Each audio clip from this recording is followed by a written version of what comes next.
You don't see African coaches working in Europe, not at all. But you see foreign or European coaches working in Africa.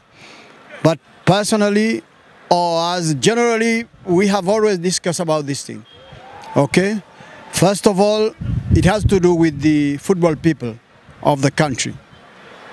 First of all, they don't trust their own brothers, you know, and they want a quick fix. And that doesn't mean those foreigners that come working here, they have better education than our local coaches.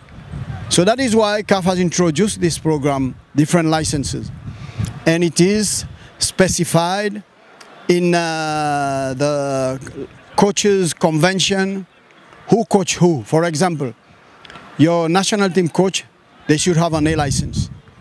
So if, for example, in your country you are coaching the A license, you are training the A license. So by the time they complete the A license, there shouldn't be any excuses from the federation to say, no, we don't have enough A license coaches. Even the Premier League, starting with the Premier League.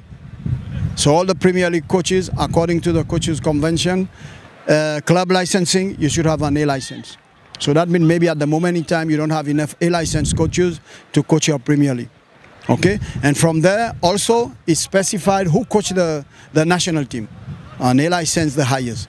So that is why we are accelerating the development of the highest qualification of coaches on the continent, in particular here in Tanzania at this moment, so that there won't be any excuses. Once there is a vacancy for whatever coaches at whatever level, so I feel that the priority will be, if you are an European African coach, we have the same license, or maybe I have the higher license, because I've also seen that on the continent there are European with B or C license working and if I have A license, so that means I have a better status than you. So now we decide on the decision maker that who. But at the same time also on the other side of it, we African coaches, we must develop further. It's not that because we have a license. I will give you a simple analogy. If you're learning how to drive, so you get your license, that means you're a good driver. The only way that you become a good driver is by driving. So that's what we're doing, that you get your license, you go there, you practice, you experience, and then finally you reach the top. That's the difference.